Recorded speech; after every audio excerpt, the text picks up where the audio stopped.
It's Benders Post Game on YouTube, presented by the Inside the Rink Podcast Network through InsideTheRink.com. Hit subscribe now. The thumbs up would be great. Benders banter coming up later on. 3 up, 3 down.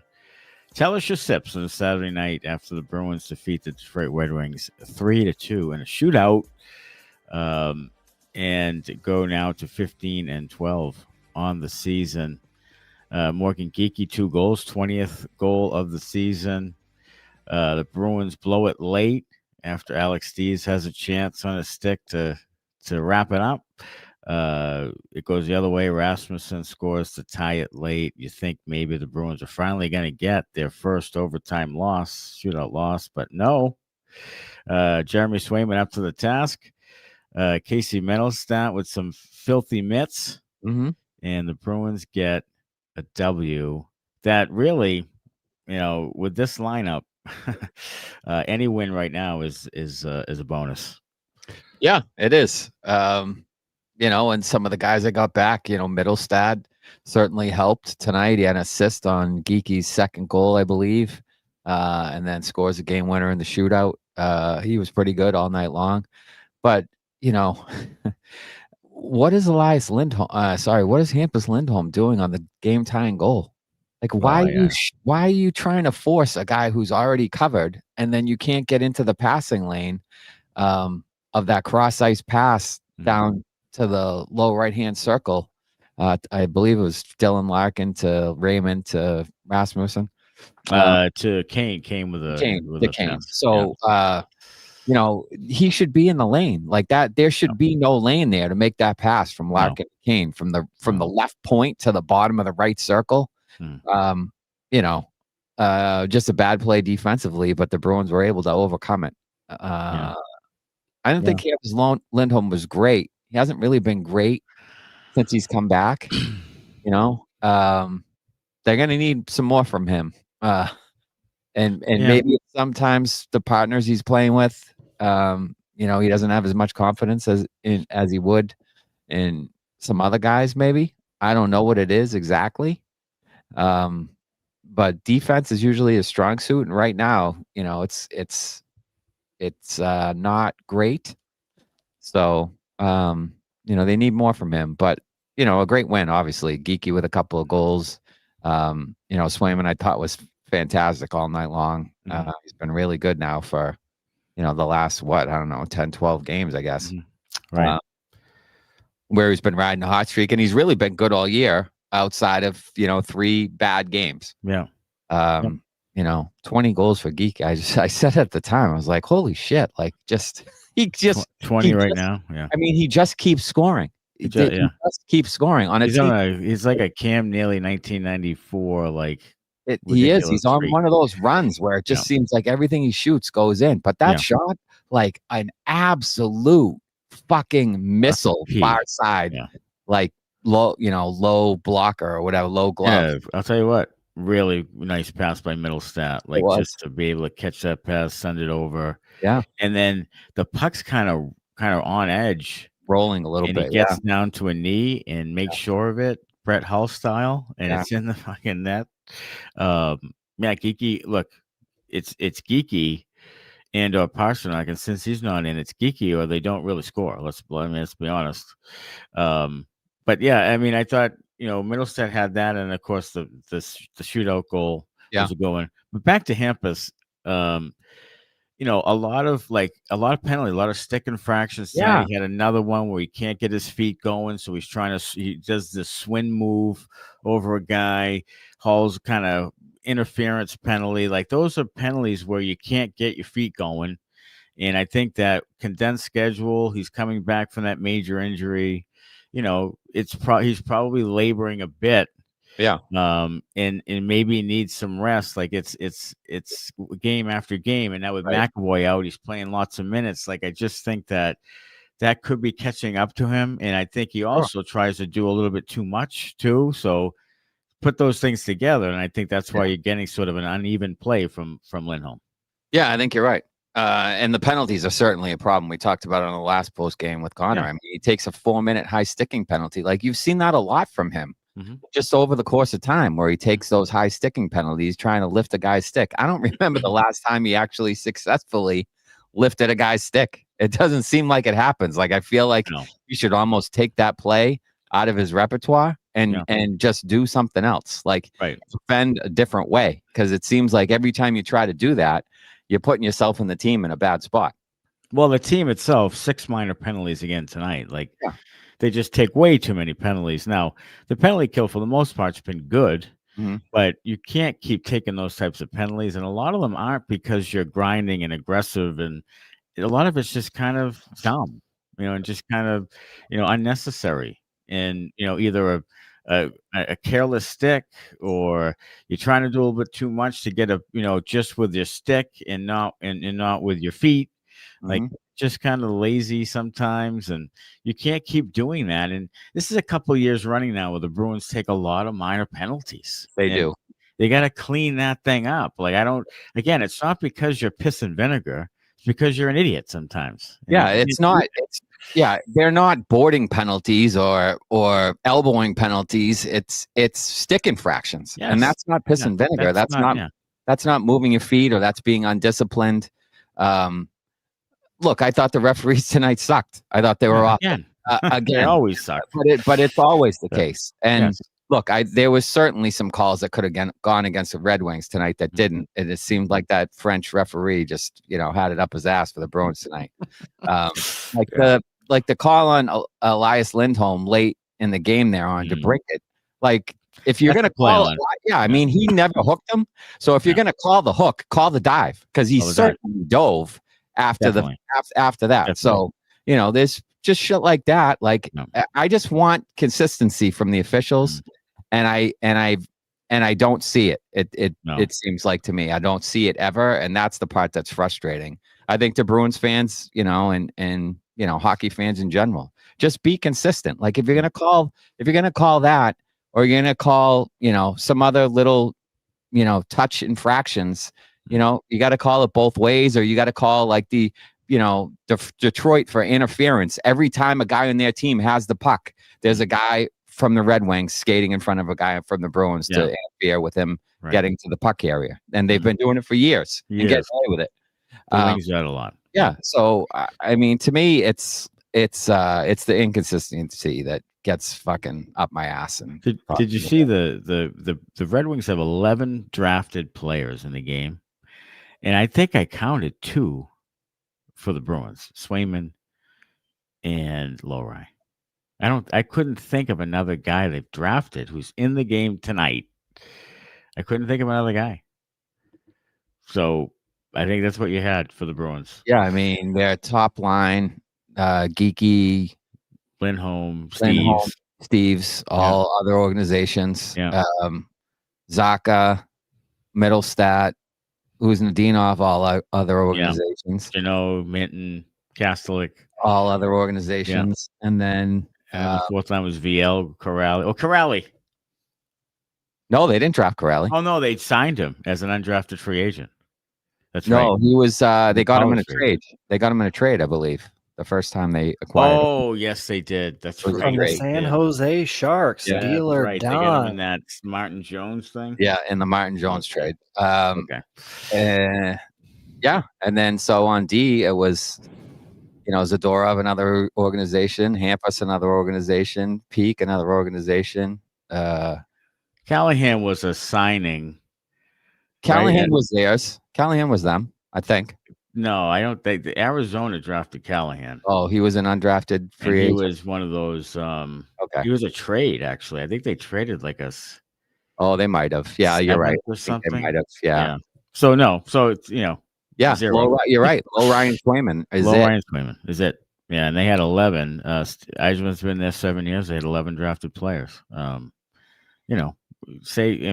Use that how you will, but I thought that was interesting. It is. You talk about the draft and development piece. We went on about it in the last post game, Connor and I, a little bit, and it's been bad. You can give Sweeney his flowers, I suppose, and we talked about this for some of the trades he's made. Sure.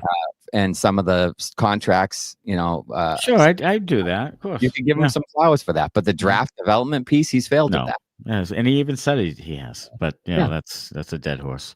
It is. So tonight, the Bruins, they go ahead on the Geekie tip, and then Husnudinov with a clearing pass gets intercepted. Raymond puts it in the net, and then Geekie with that bullet you talked about, and then of course Rasmussen late.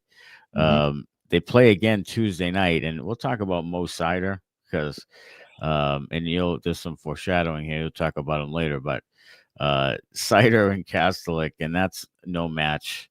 Kastelic pounds him through the glass, and he was out for a bit. Seider, probably they might have stars. They might have put him in concussion protocol. Yeah, I would say because he took a couple of stiff rights. He took a right to the jaw that sent him. He did. Around. He did. Yeah, and then late, like at the horn, at the end of overtime.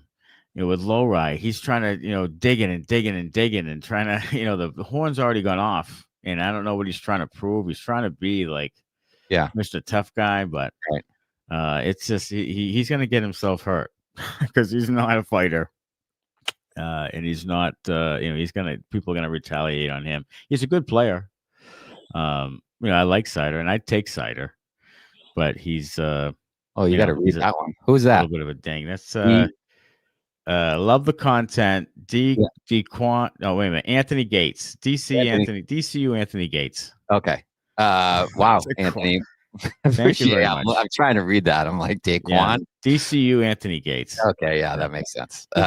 Appreciate you, Anthony. Yes, thank you. That's awesome. Thanks a lot. Nice. Thanks a lot. Thanks so much. I don't know where that money goes to Connor's fucking weed habit, but I don't know where that goes. But thanks. We'll find it. If we're being honest, the hotels and the flights.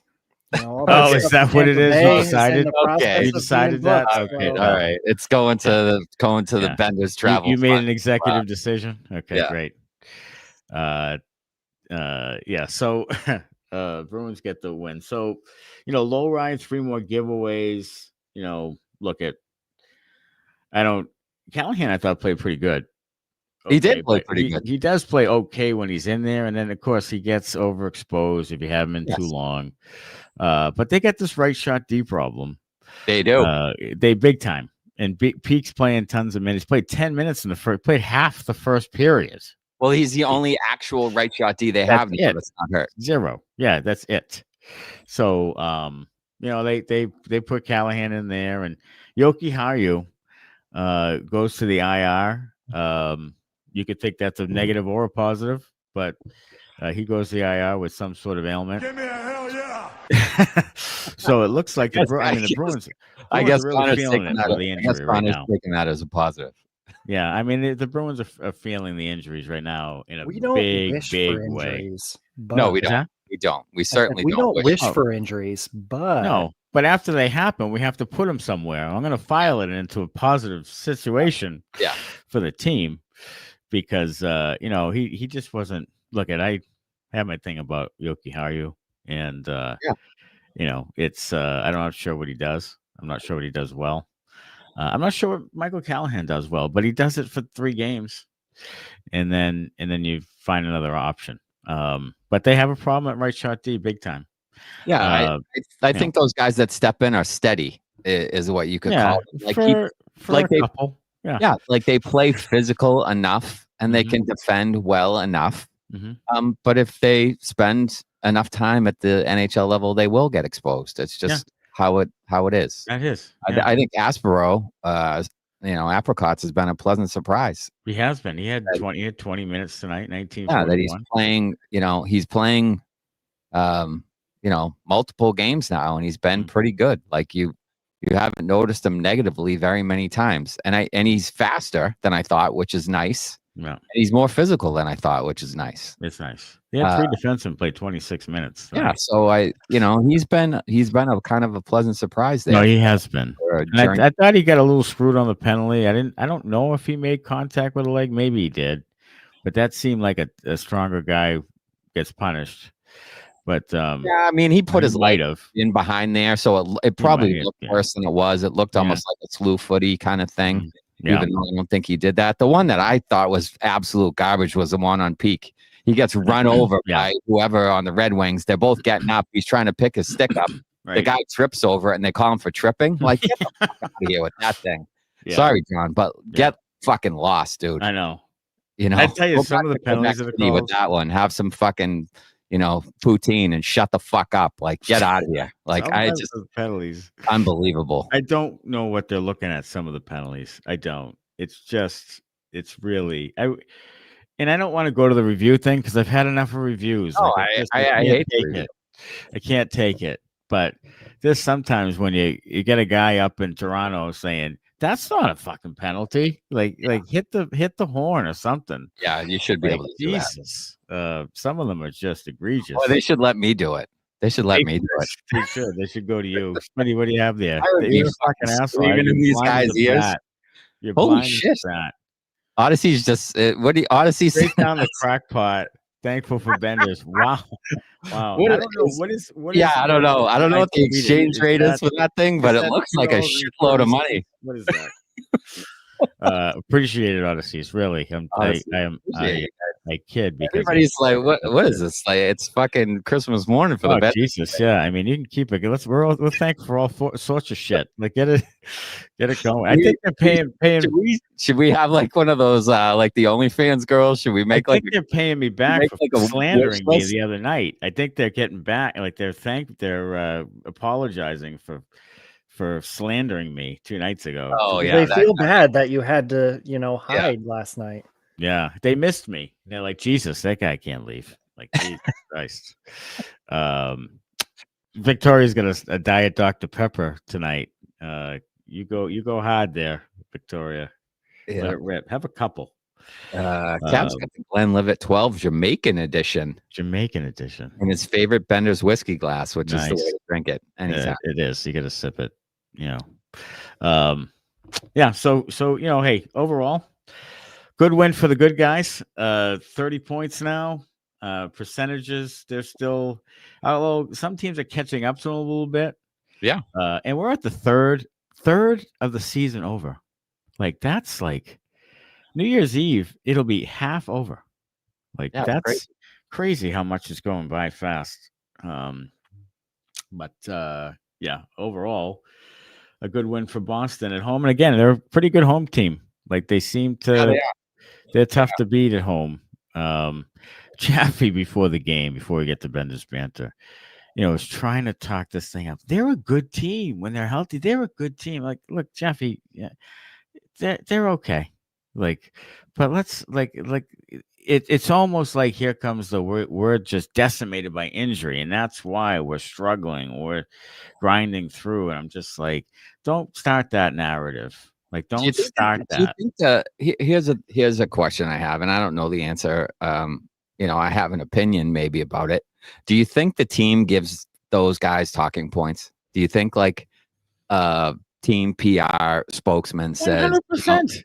These are the things we want you to talk about? 100%. If they sent Kevin Paul DuPont to the principal's office after one fucking question, yes, they do. Of course they do.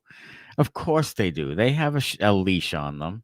Even when the team is playing badly, they'll talk about some of the things they're not doing right, but it's never like passion. Like, Brickley's the only one who comes anywhere near passionate, and that's through his sighs and moans and groans, like every once in a while. Like, you can tell when he's pissed, right? And he might say a little thing here or there, but the guys in the studio and stuff, and I don't mind Jaffe and Razor and Barry Peterson, I like, but Jesus, like, sometimes it's just like, guys, can you say something with a little bit of edge to it? Like, can you just say something can you just acknowledge what the Bruins fans are seeing and experiencing sometimes? Like, don't sugarcoat it all the time. Yeah, I mean, that's the thing. That's the thing about this area is the people are knowledgeable, so we know when we're being bullshitted.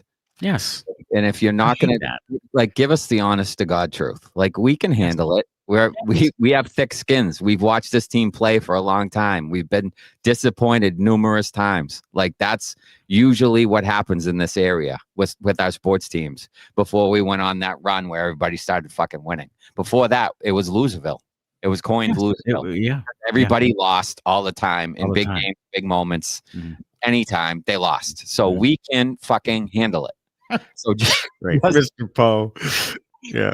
Here it comes, $1.99, Mr. Poe. Oh my God! If you guys paid us for every time Judd Surratt said "Here it comes," we would be fucking filthy rich. Oh God, I'd be able to quit my job. We would be fucking rolling a real job. God, Jesus Christ.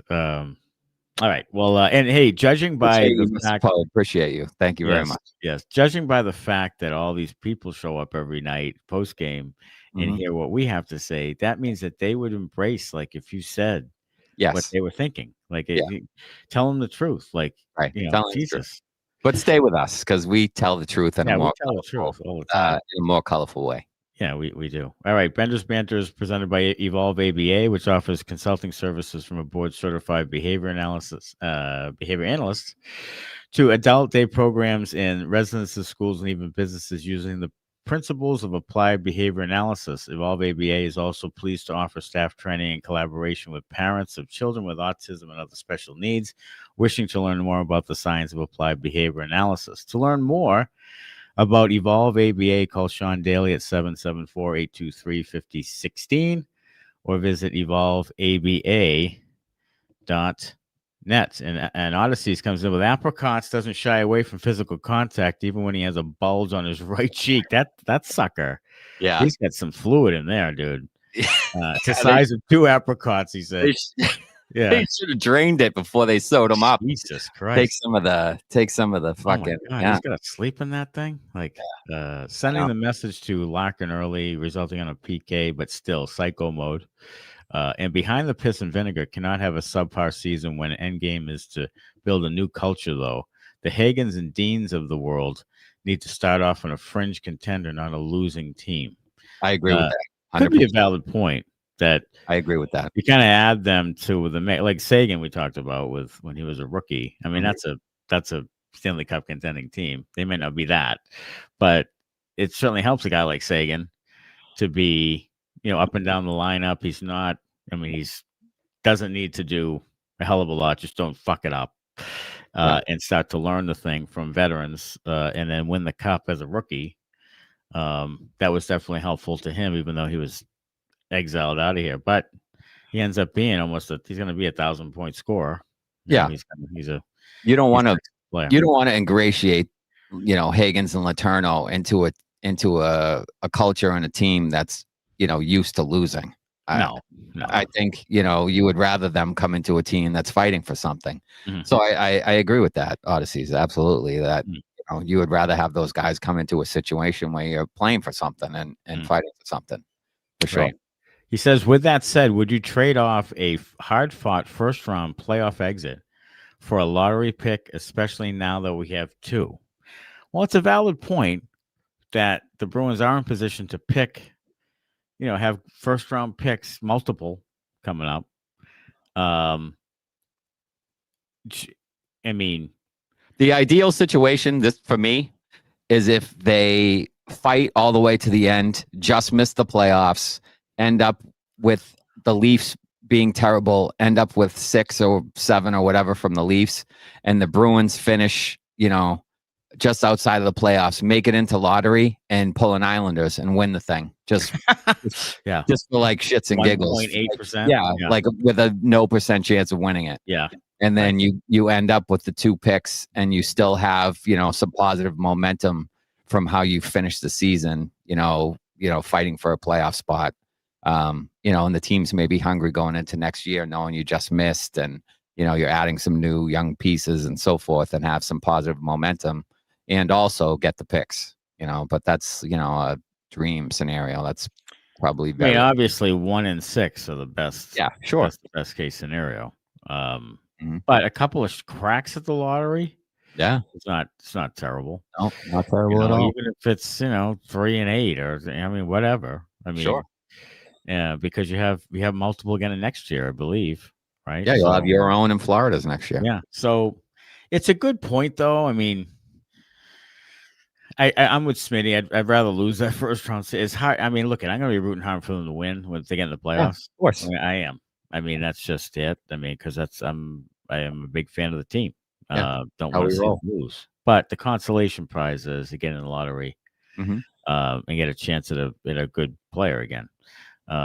Is that case says Cassie McNasty knocked him the fuck out. Yeah, he sure did. Oh my god, that last one was like you could see it coming through. He had a couple like close Yeah. calls, and then boom.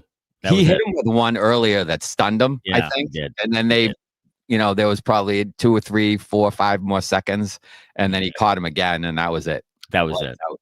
Yeah, that was it. Fantastic trade-off for the Bees. Their best defender against another guy. No Casty is more than so, but you take that all day.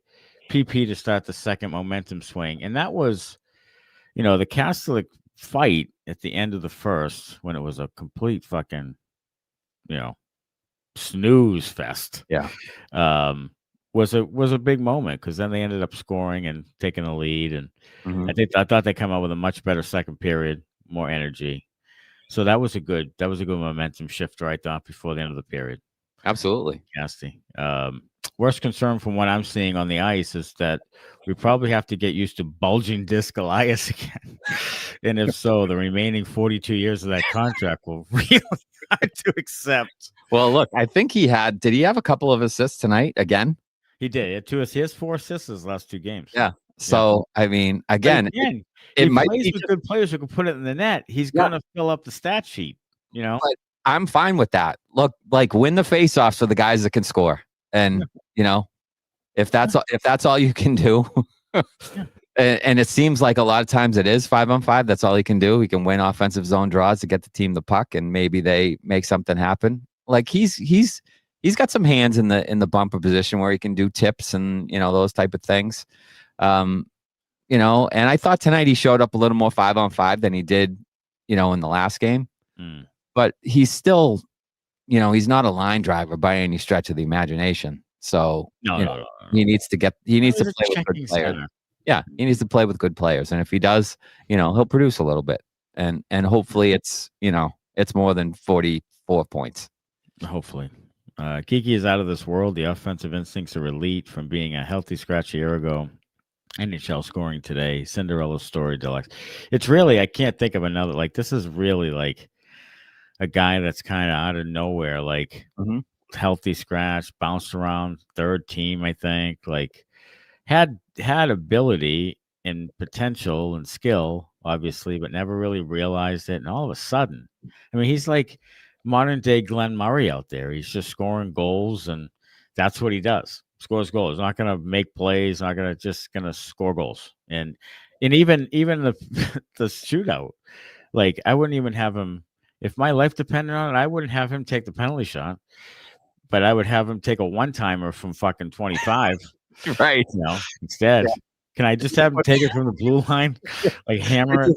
Yeah. Could you put him out there in the penalty shot? Can you give him a passer? Yeah. Yeah. Somebody stand in the right wing circle and pass him the puck and him hammer a one-timer.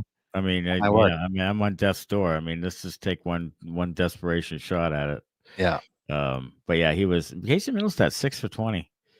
Penalty, shootout. He's got great hands. I mean, he does. I mean, he talked about this. I mean, he's got great hands. He's a good passer. He's a one guy that we've talked about. Like that's a playmaking center. Yeah. And he did it tonight. I mean, he made that good pass to Geekie, and then he had those filthy mitts around the shootout, and that's what he brings to the table. If he could just do the other stuff adequately, he's okay. I mean, he's $6 million now, but he's decent. Horrible decision with a puck from Nutty from Matthew Curtis. Yeah, I mean that was a blind backhander from his own slot, just trying to get it out of the zone. And if you're gonna do that, you got to get it up in the air, and he didn't do that. It was like tape to tape, and they turned it over and it's in the net. The Zadorov thing. I mean, I'm looking at X. I'm seeing, boy, I love watching him play. Boy, look at Zadorov. Boy, look, he doesn't produce. Like at the end of the day, he doesn't produce, on the stat sheet. He does some nice things out there. But it's a reason why. I mean, he's over 100, well over 100 games in NHL now, and has like 11 goals and whatever. Like he just doesn't produce. So, yeah, does he win a few more battles? He keep a few more pucks alive? Yeah, but on the stat sheet, doesn't really show up all that much. So he's kind of a weird player for me. Like, yeah, there's flashes where you kind of like, oh, but that was a good play by Gustafsson. Oh, that was, that's a good battle there, good win. But then at the end of the day, you're like, is he ever going to score goals? Is he ever going to get, do things that actually, produce wins, like score goals, provide assists, and he's just not that guy. So it's hard for me to get fully behind the guy. Yeah, I'm with you. I think to me right now, if you were to say, who would you want on the team, Alex Steves or who's Nadinov? I'm picking Steves. I think I picked Steves. Yeah, I think he plays physical, which Nutty doesn't do, even though he has speed and he gets in on the forecheck and those things. Steve seems to me has a better shot. I think his hockey IQ is better than Husnadinov's is overall. And he's more of a built like a third or fourth line player. Yeah, so I think you could play him down there on the third and fourth line, and he'll chip in offensively. Yeah. And he'll still give you the hits and the try hard and the PK stuff, which he's doing now. So to me, I think he's more valuable to the team overall than Husnadinov is. And just to amplify your point here, Husnadinov, 112 NHL games, 9 goals, 13 assists, 22 points, minus 17 with 34 PIMs. In about 12 and a half minutes of average time. It's another guy with a little bit of, I don't even know if he has flair. I don't even know what the word is, but a little bit of, skates a little. He can win some puck battles. He has the speed and the puck battle thing and the forecheck thing, which is nice. Yeah. But I think people wish him to be something he's not. They think he's something he's not. They do. Because of that. See the turnovers and they see the near misses and they say, oh, if he could just put it in. Well, we've been saying that about Pavel Zacha for fucking 6 years. If he would just put it in, if he could just shoot a little bit better, if he could just finish some of those chances on the doorstep, he'd be a 25 goal scorer. Well, he doesn't do that. And he, after a certain amount of time, he is what he is. Like Zacha's a pretty good player. He's not a bad player to have on your team, but can you win with him as your 2C? I mean, I don't think so. And I think he's if I could just, I'd fucking still be married. Of course, if we all could fucking, you know what I mean? Jesus Christ. I don't know. He's replaceable. He's a dime a dozen guy. He's really kind of a up and down, bring him up and down the AHL wire kind of guy. He's a guy you kind of plug in there. If you had real depth in your organization, he's a guy you fill in when the guys get hurt, and he'd perform adequately. But he's not something you're gonna, win the prize with. Odyssey's 10 a time after the goal, spine breaker. That was a big hit along the board. That was a huge hit by Joonas. Look at again, like the player. I don't know if I like him 4 years from now. But I like the player now. Can we call for a vote of no confidence in the Bruins development system, says Dark Davey. Yes. I think pretty much what we've been saying for the last, I don't know, however long we've been doing this podcast, you could say that we have made that abundantly clear that we do not have any confidence at all in the player development system. What was the whole point of bringing up Georgii Merkulov? A warm body. I mean, you already have determined that he is not part of anything. I think that's all it was. It was a body. It was a warm body, and it was like, we'll throw you a bone, Georgii. You've had a pretty good year. 10 minutes once. Yeah, that's all. That's all it is. He's not in their plans. I mean, I think they've made it pretty clear he's not in their plans, and neither is Fabian Lysell in their plans. As much as people stand for him, and I think he should get a chance, he's not in their plans. He's not. And you can tell by the way they yanked the guy around and yanked Merkulov around. Not in their plans. My whole thing is why keep them? Why? Well, I mean, you have to field a AHL squad, I guess. So you can't just let everyone go. You can't just let them go. You know what I mean? Like you have to have an AHL team. So he's an AHL guy. Yeah. So I mean, if you let him go, then you're filling it in with, the Trent Whitfields of the world. So you don't want that. Brownie had a goal tonight. We haven't seen him yet. I'm surprised. We will probably soon. Probably. Win or lose, it's amazing to see how Detroit are shying away from all sorts of contact. Just build on the intimidation factor onto the next one. Geekie is ridiculous. What a gem. Says Odysseys, and Detroit is definitely missing some jam. They get some talented players. They haven't had a team that really fights in a long time. No. Or even mixes it up. Yeah, since some of those Avalanche Red Wings rivalries back in the day, they haven't really had a team since then. And I don't know if it's because they have a lot of Swedish players that aren't mixing it up. Like Nick Kronwall would, Kronwald, like it's a verb. But or whatever adjective, I don't know, adverb. That's a verb, right? Isn't it a verb? Kronwald? I don't know. It's a verb, isn't it? It's an action word. Yeah. Right. Is that a verb? Yeah. Yeah. If you get Kronwald. Yeah. Yeah. I said that right, didn't I? Yeah, you did. Yeah. It's a verb. Action word. Yeah. Yeah. So, but he was never really a fighter. No. He would step up and kill you and hit you, but he wasn't. And same with Seider. Like he'll step up and hit you at the blue line, but he won't fight. Like they didn't have guys that would fight. Don't have guys that would fight. Not since the McCartys and the Proberts and those 90s teams. Yes. Not anymore. What do you got, Sonny? Let's fucking calm down. This is a podcast, not a fucking English lesson. Okay.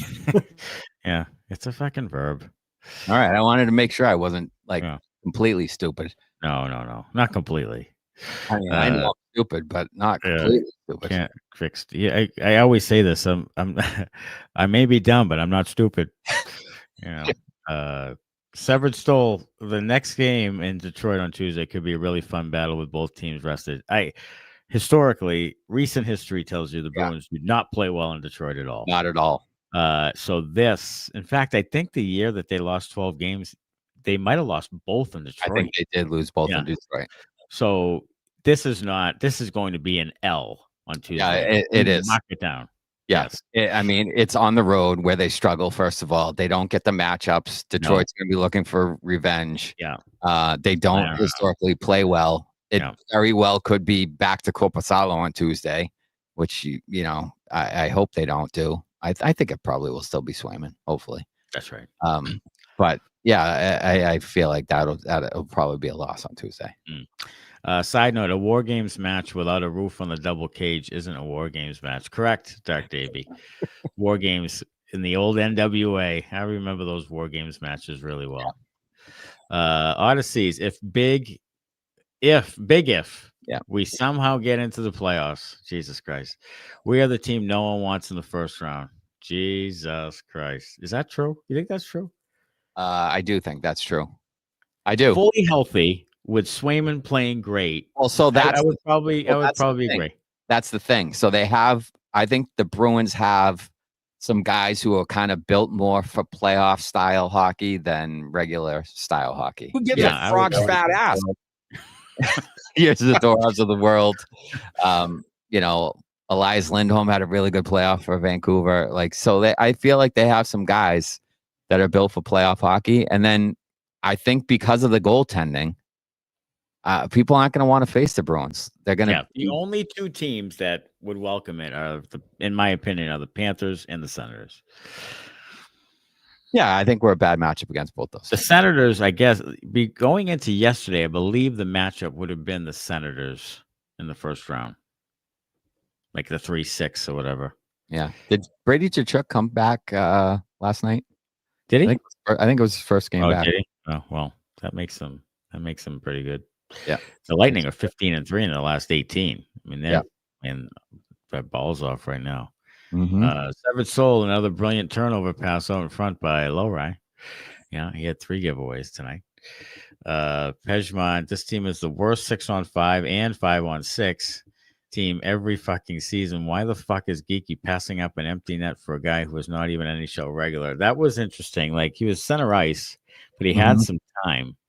Would have liked to see him kind of float that thing up in the air and see if he could bounce that thing in.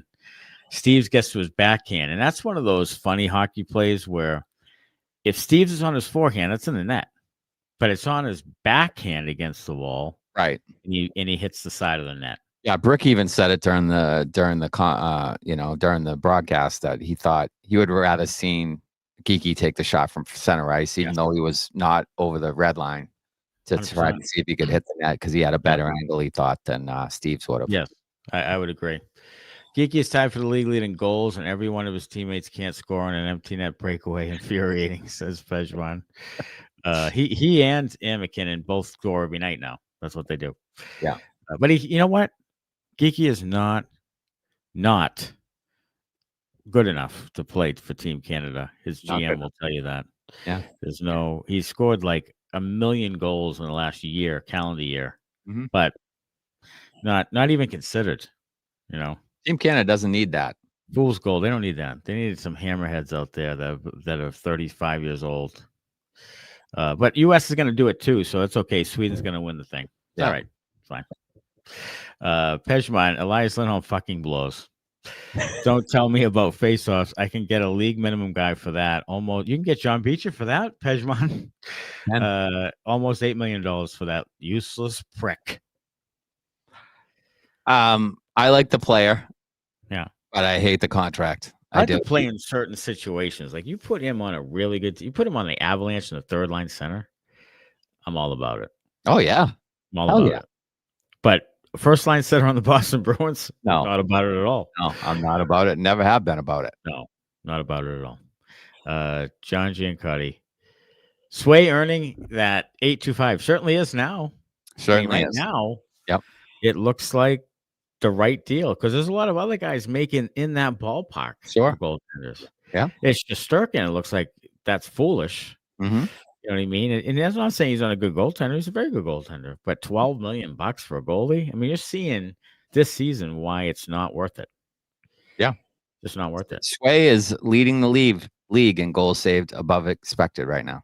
Mm-hmm. Leading the entire league. So he is. And they give up a ton of those situations.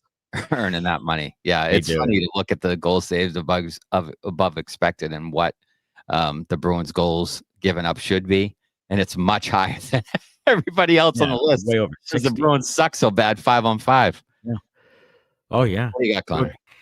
Do you look at that statistic for Swayman the same as Morgan Geekie's shooting percentage being so high and think that at some point this season that's going to come back down to reality and that's going to be more of a problem than it is?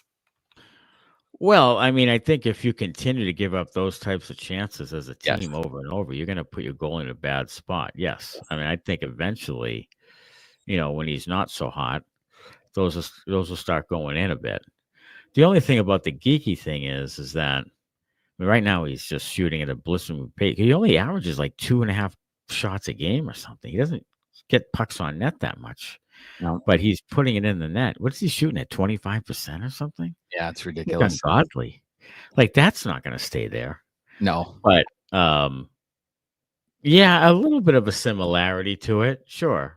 Like, I'll put it this way. I feel like there's a better chance for Swayman to keep it up than Geekie to keep it up with the shooting percentage. Yes. I would agree with that.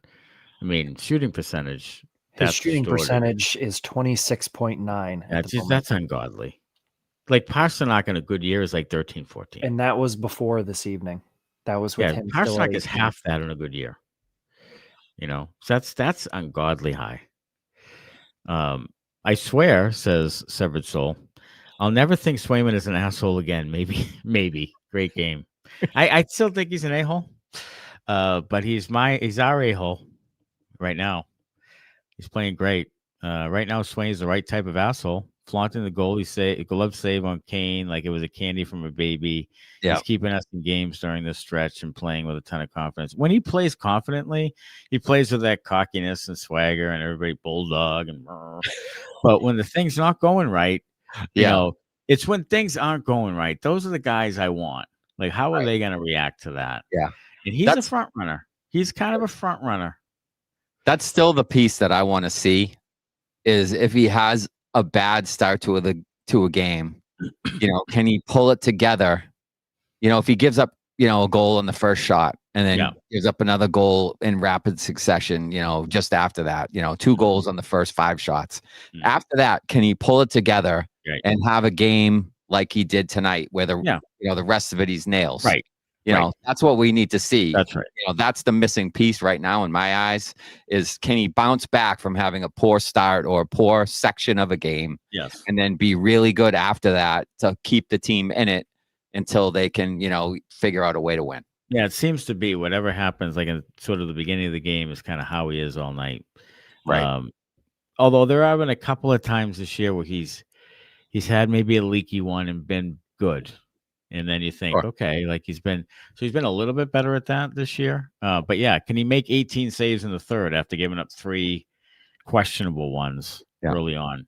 Like if you could see that more often, then he's kind of has a short memory, and that's what you want. Right. So a follow up quick on Geekie. Last year he shot at 22% for the year.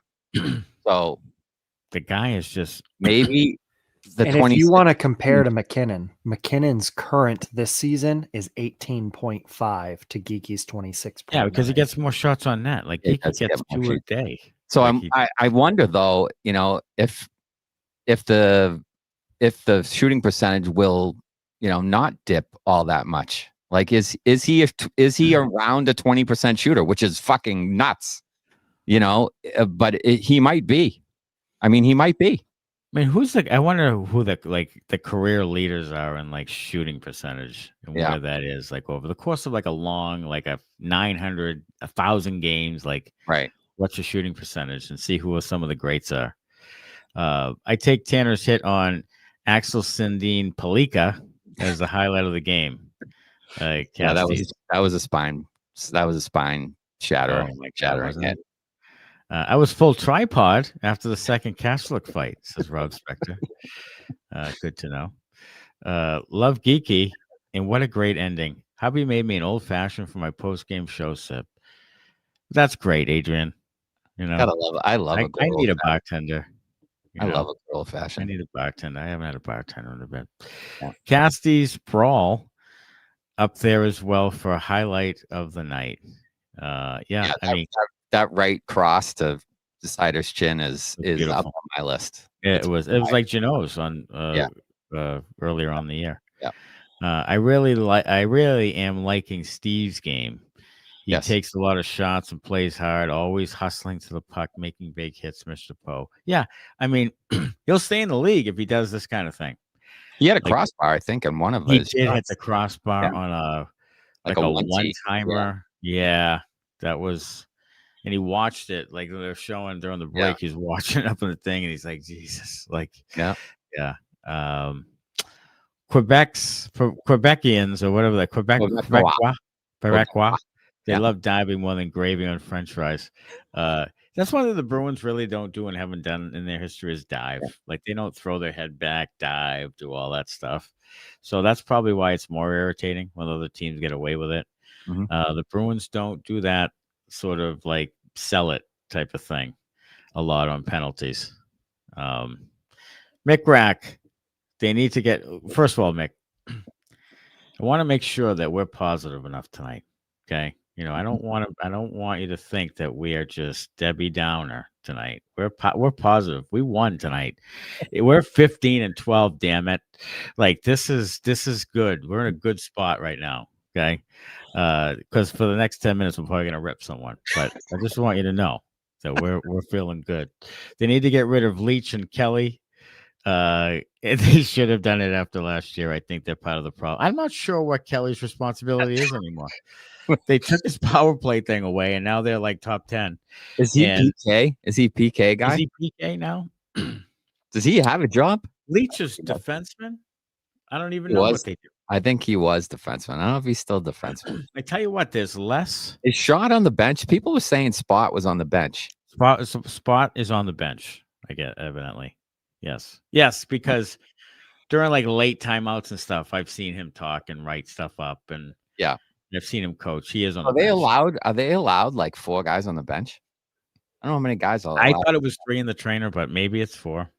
Yeah. Or maybe is Kells on the bench? Yeah, Kelly is, right? I don't know. I feel like he is on the bench, Kelly. Yeah. But he doesn't run the defense. So if he's running the At least defense, did. go Go ahead, Connor. They ran with 4 last season as well, Okay. before Monty got axed. So that's not crazy.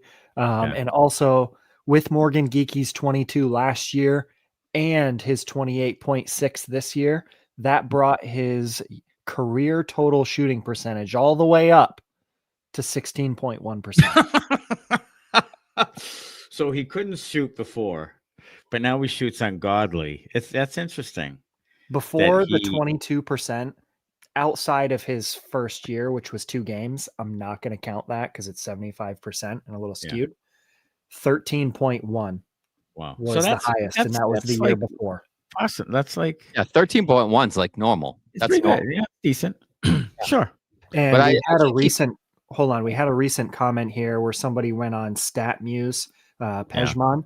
According to StatMuse, 23% is the highest. Go figure. Mike Bossy was 21% and Nifty was 20% on the career.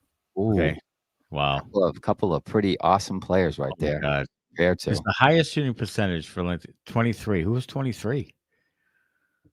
No, But he's saying Bossy- like that would be, the hypothetical if that is Morgan Geekie. Oh, the highest shooting average. percentage for Lindsay. That would Okay, be that the would be the highest highest. ever. Okay, I gotcha. So Bossy was 21%. Jesus fuck. Wow. Yeah, I Nifty.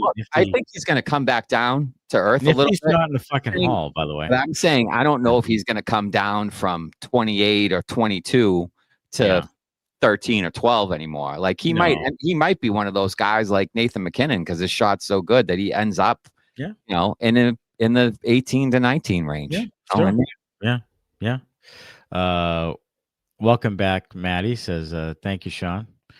It's nice to be back. These guys did a stellar job when I was driving and not texting and driving. 6 months ago, we're wondering what to re-sign Geekie for because no one thought he could hit 30 again. Guy's on pace for 60. Excellent point, Matthew. That this is still a really good. Right now, it is a dynamite contract. it is a dynamite contract. Dynamite, like dynamite. Yeah.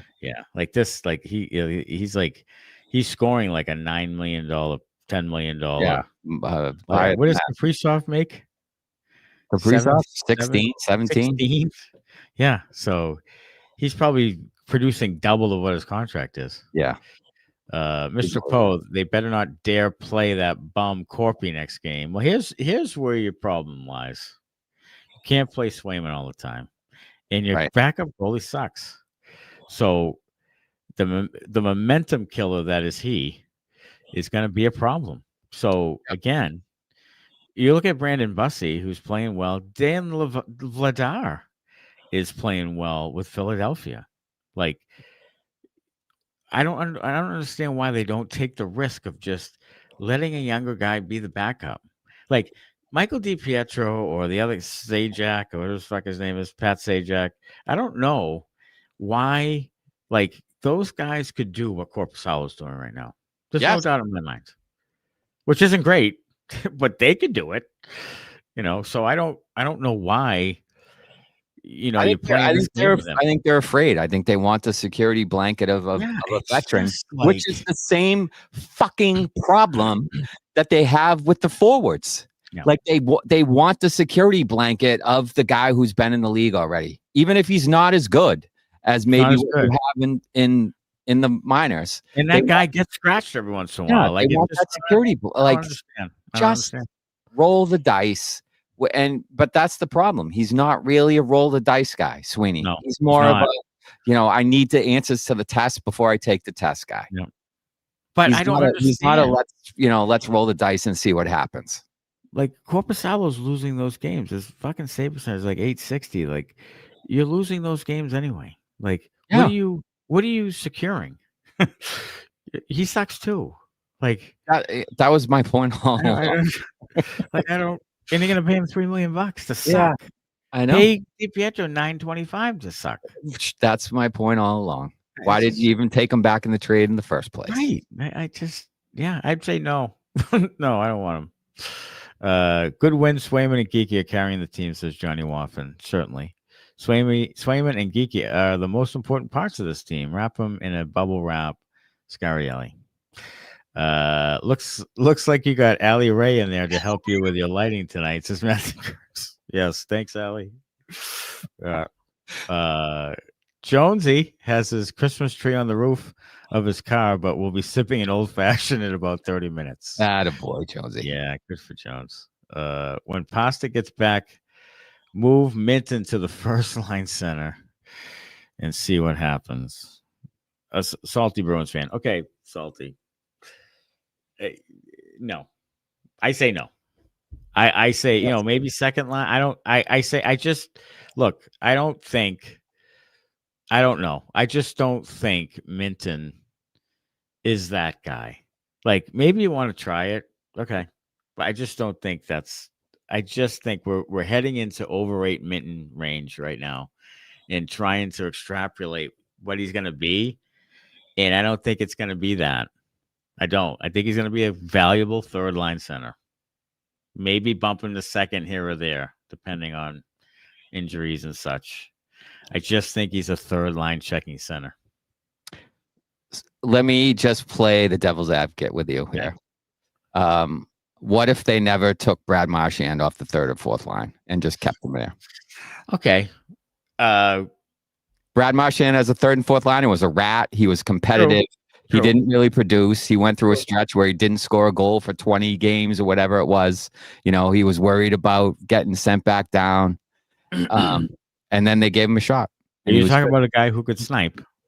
Yeah. Like Geekie. I mean, he sure. I mean, yes. Like crazy. But my thing is playing with better players and see what happens. The only caveat I have right now is that's your best line. And I'm not necessarily I don't want to break that up. I'm not necessarily sure right now you want to break them up.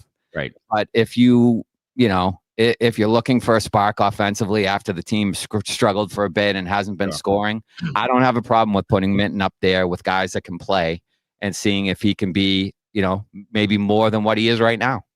See, I think he's been more than what he was initially. So I think it's worth a chance. And what's the worst thing? If it fails, you just put him back down to the third line and say, do your thing. Do what you've always done. So you're going to play Lindholm at third line center. I mean, that's where he fucking belongs. I've been saying that. All along. Look, I'm with you. I don't think they'll do it for that very reason. For that reason, he just makes too much money. But I think he deserves at some point a chance to play with better players and see if he can elevate his game and be more than what we thought. Maybe you luck out and he turns into something more than what you could have imagined. Maybe he's John Tavares. I mean, I don't fucking know, but he turns into a guy who's a really good two-way player that can put up 20 goals or 25 goals. Okay, so in that case, I would say trade Zacha and give Minton the chance to play up for the rest of the year or whatever. I'd be okay with that. See what happens. And he plays with Arvidsson in Middlestad or whatever. And you see what happens, I guess. Or you play him with a top line. Yeah. Or Geekie. I don't know. If Geekie, and in a best case scenario for me, Geekie's your second line right wing. And you have two really good, high scoring right wings. Yeah. And you got to get some left wings who can fucking play. Sure. And they still miss, not that they miss him, but they still miss what Taylor Hall brought to the thing. Absolutely. Like big time. Like they needed that left wing that could score, and fast and pass, own entries, the whole thing. Frederick, a fucking 18 goal scorer. Yes. Which is like an act of God. Mm-hmm. So that's what they need, and that's what they haven't replaced without Hall. Joe Bandera, great win tonight. If we only had some more firepower besides Geekie, we would win more games the way Swayman is playing is of late. Yeah, I mean, that's true. I mean, that's ultimately they're not going to get there because they don't have enough firepower. And there's too many teams, sort of. It's all, it's very bunched up. But there's all the other teams I look at, like Florida's behind you. Is Florida going to stay behind you? No. Like Toronto's behind you. I still think Toronto probably has a run in them. Like maybe they get in on a run. They're talented. Maybe they get on a run and they blow by you too. Like you might end up down with Buffalo by the end of the year, just because some of it scheduling, some of it injury, some of it you're not talented enough, and there's just not enough. And that's in Smitty's mind the best case scenario, and I think so too. Like I just think, as much as I love playoff hockey and watching Bruins in the playoffs, I really think it's in the best interest of them not to make it. I don't want this to work enough where Sweeney's like, you know what?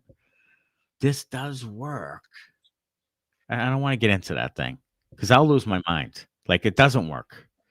It's not Stanley Cup driven. No, it's make the playoffs and be, you know, be work. middle of the road. And that's not what we're looking for here. We're looking for championships. We're not looking for, you know, we're not looking for participation trophies. Yeah. And DCU Anthony Gates says best case that Minton is a 2C, and I think that's true. I would take that though. I would take that. High ceiling it is. Right now the signs tell me it's third line. I'm talking on like a Stanley Cup contending team. I think because the production is just not there. He's got 3 goals, 5 assists in 87 games or whatever. He's projected to get like 25 with 2 thumbs. Okay. Do you think Fraser Minton would be a 50-point scorer this year? If he's playing between Middlestat and Arvidsson for a full 82, I think that I would take that bet with you, Matty, in our fake gambling league. Okay. You know, I would probably take that. Okay. I think he's that guy who can play up. World. Because I just don't think that happens. I don't even think, you know, Middlestat might get to 50. I don't think Arvidsson's a 50-point guy. I think he scores some goals. But I don't see it with Minton. Again, we're into this Husnudinov thing again. Like the numbers just tell the story. Like he doesn't produce enough. Like then we should get rid of him, in my opinion. This conversation with Minton, if we think that he doesn't produce enough, be a third line center. He's doing enough. He can get the 35 points. He can be a good third line center. Too bad. We have enough good third line centers on this team, just like we have enough fourth line players. That's why I'm saying give this guy a shot. I'm not keeping Sean Corrali over Fraser Minton. He's 21 years old. You have Kastelic, you have Zacha. We won't say Elias Lindholm, even though that's where he should be. You've got plenty of centers on this team who can play third line center and give you as much offensive production. That's why I am begging for this guy to have a chance with real players instead of playing with plugs that are playing a line above where they should be. Is that Elias Lindholm is going to block that all from happening because you paid him too much money, and he's going to be the guy scratching and clawing the 40 points with one of the best players of our generation, goal scorers of our generation, on his right wing. And he's going to block any opportunity to do any of those other things because you paid him too much, and that's what you care about. And it's Sweeney's Bergeron 2.0, and he doesn't want to be proven wrong, so he's going to continue to be there because of all the other value he brings, even though that value is really on the third line. Like, if his value is face-offs and defensive-minded center, that's not a first-line center in the National Hockey League on a Stanley Cup contender. That's not it. No, it isn't. So, but he's going to stay there because Sweeney values those things. And we're going to be doing this podcast until April 15th every fucking year. So I would trade Zacha because he gives you a lot of value in return, I think, from what I hear. Like, I would trade him because he can take it another step and get you even more assets as you kick the can down the street. So that's why I would keep Minton over him right now, because he gets more value than Minton. And then Minton maybe fits into a team more talented a couple of years from now because of those assets you got from a guy like Zacha. That's the way I would look at it. But I just don't. I want Minton to be. I want him to be Adam Oates. Great. Like I would love that. But I'm just saying I don't know if that's going to happen because, again, as Bruins fans tend to do, there's still Bruins fans out there that still think that Well, it's Fabian Lysell will score 30 goals in the league. Yeah, I think Connor's point is you can't say you're overrating him or he's not producing. He's not producing because he's playing with guys who can't produce. Like we've made fun of Tanner Jeannot because he had 13 points last year and 9 goals and hasn't had 20 goals in 6 years. And Mikey Eyssimont's a fourth line guy. Okay, Charlie Coyle played with Trent Frederick and had 60 points. Yeah. So why can't Fraser Minton have 60 points with Tanner Jeannot? Well, I mean, I think you're going in the opposite direction in that. Who was his other winger? Well, sometimes it was Hall, but sometimes it was, I don't know. Right. So Taylor Hall had 99 points, was an MVP of the league. Yeah, so but he wasn't with the Bruins. No, but let's not compare fucking Taylor Hall to Kastelic and Tanner Jeannot. I'm comparing Trent Frederick to Tanner Jeannot, who was on that left side. Yeah, okay. And the right winger was not assholes. It wasn't, Was it Mark Kastelic? Yeah. I mean, yeah. Kastelic was a fourth line guy when he came here. What I'm saying is he's playing third line because the team sucks. What I'm saying is you could look at it the other way too. You can look at it as, maybe why isn't he a guy that makes those guys better? You can absolutely look at it that way. But Charlie Coyle was established. He wasn't a 21-year-old.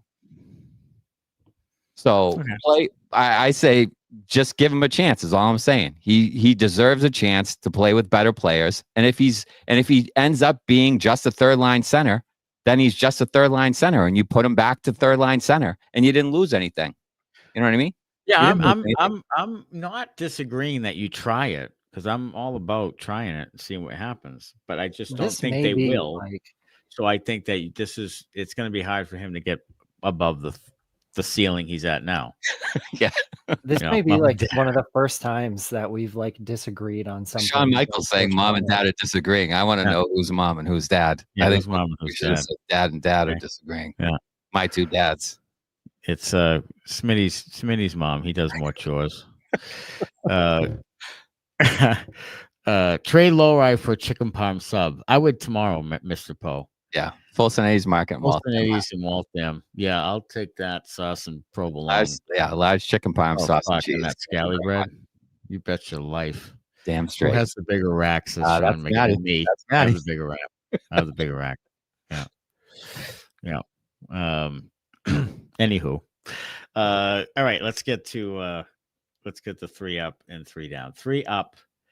I've got Casey Mittelstadt at 3, even though he's a -2. He made a couple of the bigger plays of the game. He had the pass to Geekie for the goal, and he also had the shootout goal.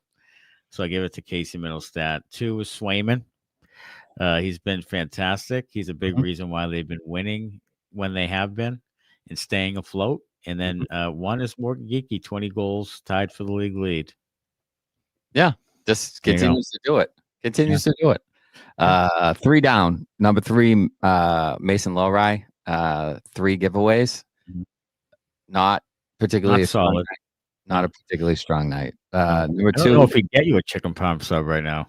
No, probably not. You might be able to get it like a chicken cutlet, but not the sauce and cheese. Not the sauce. Yeah, you get like mayo and fucking lettuce. It's just like a bland chicken sandwich is what he gets you. He doesn't get you any of the thing that makes the chicken sandwich good. Yeah.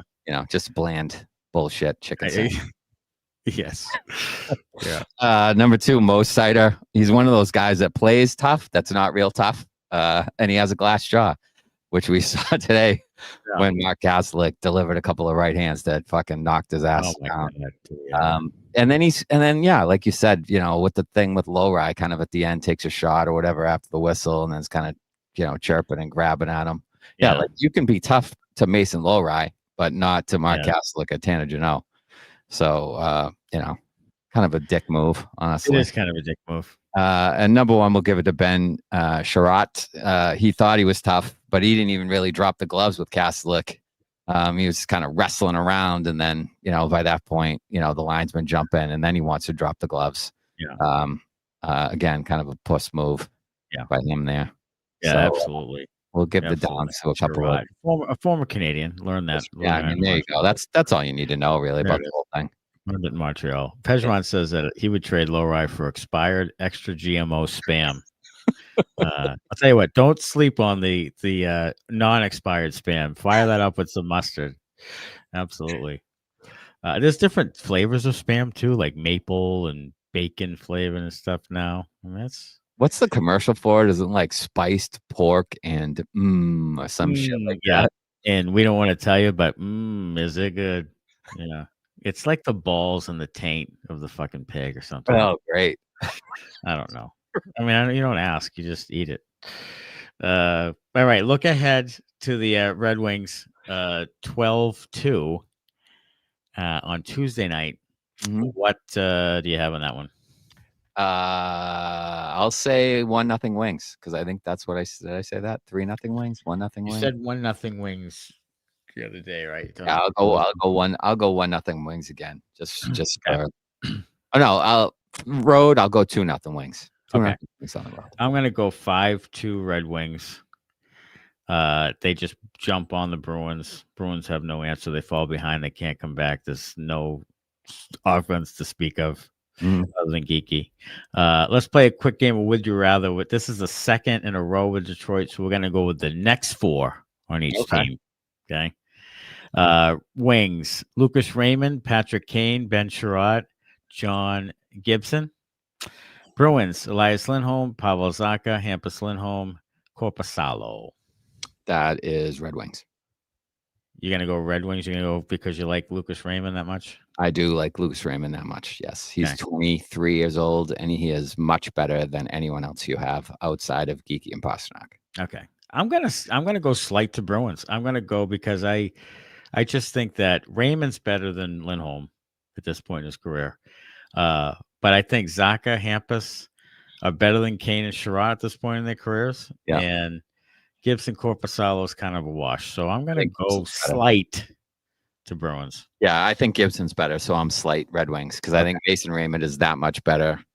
And so just on Raymond and Gibson, I'll take that because I think Korpisalo sucks. I think he's a waste. Yeah. All right. Bruins win tonight 3-2 in a shootout. We're going to be Tuesday night after Red Wings, Wednesday night live episode, Thursday night game. And then I think this week is Tuesday, Thursday, Saturday. Bruins games. Are you fucking kidding me? It's a condensed schedule, Connor. We're trying our best. Schedule. I'm telling you. You talk about mom and dad arguing. Mom and dad are sleeping in separate rooms right now because it's just too difficult on everybody. Hey, thanks for joining us, everybody. Another great night of comments. Tell all your friends. We'll see you on Tuesday night. We'll miss you for a couple of days, but we'll be back at it Tuesday after Bruins, Wings, Heart. Until then, as always, go Bruins. Thanks a lot. Bye-bye.